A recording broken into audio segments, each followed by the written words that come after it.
बिस्मिल्लाहिर्रहमानिर्रहीम। उस वक्त डायरेक्टर मिलिट्री इंटेलिजेंस था GHQ में, और एक वाक़या हुआ। वाक़या यूँ था कि सिंध में एक गांव टंड बहावल, ये दूर दराज इलाका है, छोटी जगह है। 5 जून 1992 को ये वाक़या होता है। कराची में उस वक्त की MQM के ख़िलाफ़ भी ऑपरेशन चल रहा था,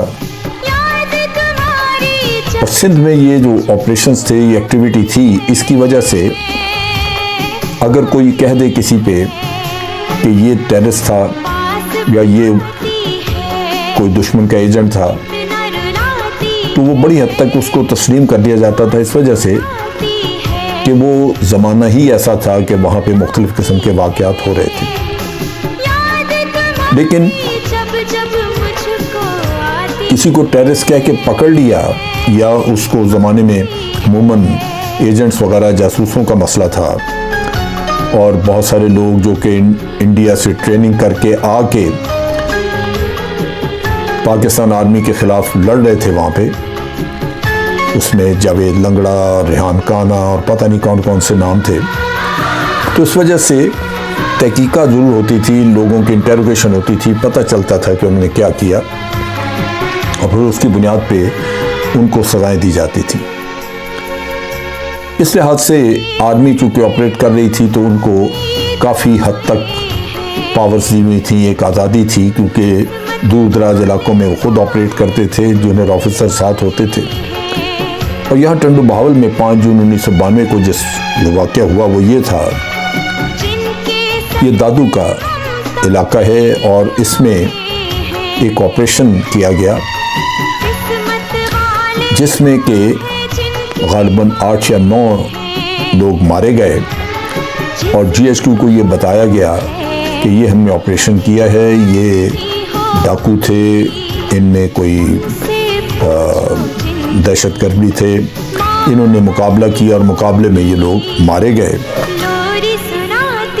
सो 9 लोग जब ये मारे गए, तो इसको एक बहुत बड़ा अच्छा ऑपरेशन समझा गया, और इसकी तारीफ हुई, कहा गया कि ये अच्छा ऑपरेशन किया गया है।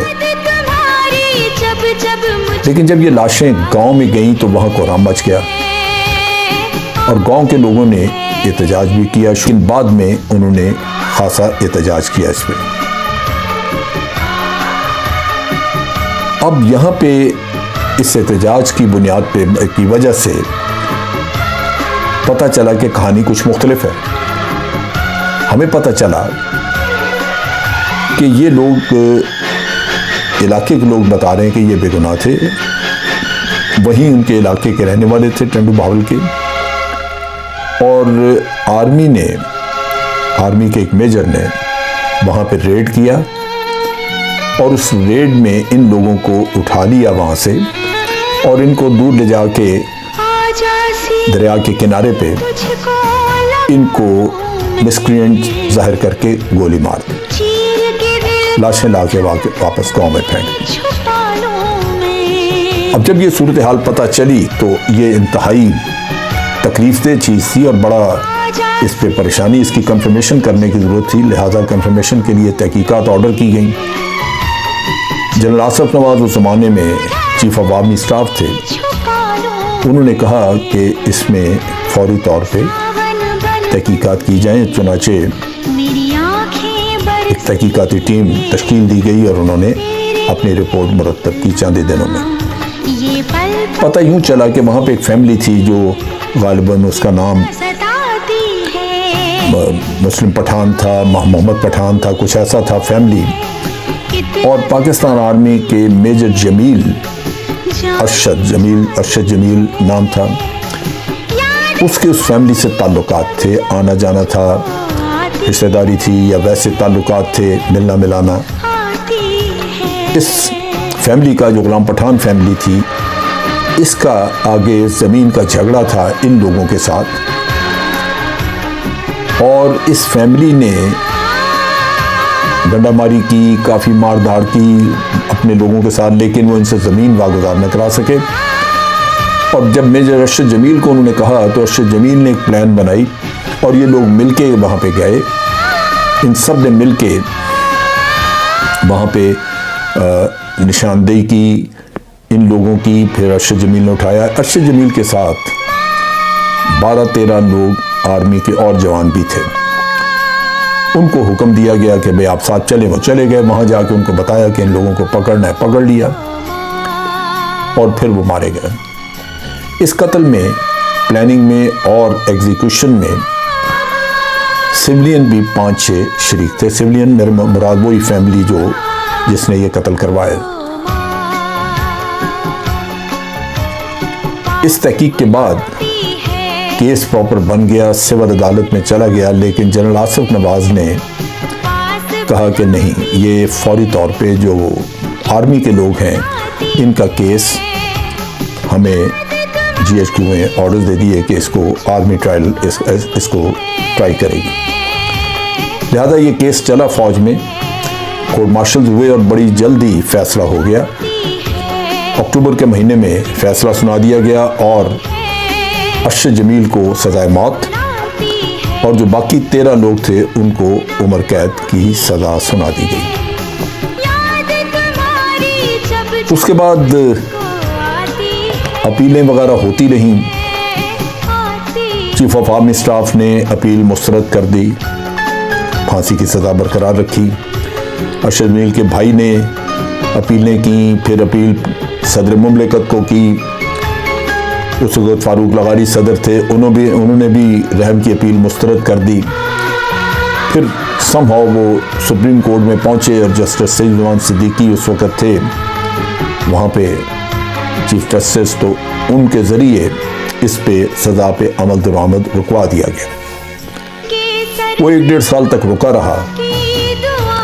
अब इस असना में ये जो कत्ल होने वाले लोग थे, इनमें से 2 लड़कों की माँ जिसका नाम था माई जिंदो,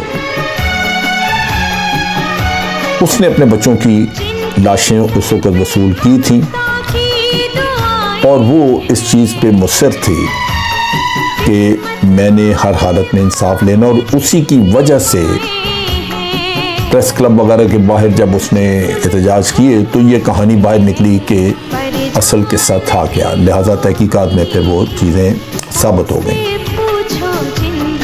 माई जिंदो जो है वो मुस्तैद रही, 2 बेटियां उसकी साथ थीं और वो बिलाखिर इस सदमे में ज़रूर रही, लेकिन एक भी आंसू उसकी आंख से नहीं बहा। वो ये कहती रही कि मैं जब तक के कातिल को सजाए मौत हो नहीं जाती, फांसी के फंदे पे लटका नहीं दिया जाता, मैं चैन से नहीं बैठूंगी। बासूरत जब वो सुप्रीम कोर्ट ने स्टे दे दिया और वो लटका रहा तो माई जिंदा को ये एहसास हुआ कि सुप्रीम कोर्ट में ये फिर छूट जाएगा शायद। चुनाचे वो प्रेस क्लब कराची के बाहर आके उसने एहतजाज किया। उसकी दोनों बेटियों ने अपने जिस्म पे तेल फेंक के आग लगाई, वो बेचारी बच न सकी। फौज पाकिस्तान ने क्लियर कर दिया कि हमारी तरफ से इसको सज़ा मौत हो चुकी है, अभी ने खारिज।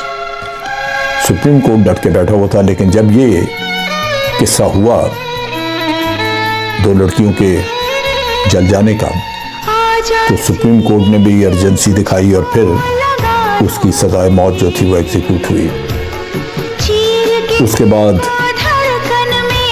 माई जिंदा की आंखों के सामने उसको फांसी दी गई। माई जिंदा को ले जाया गया जेल में।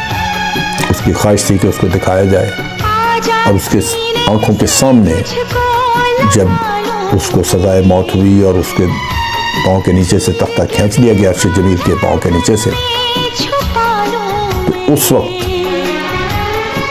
माई जिंदा पहली दफ़ा रोई। माई जिंदों के रोने तक तो एक किस्सा था जो हुआ। माई जिंदो अब दुनिया में नहीं रही।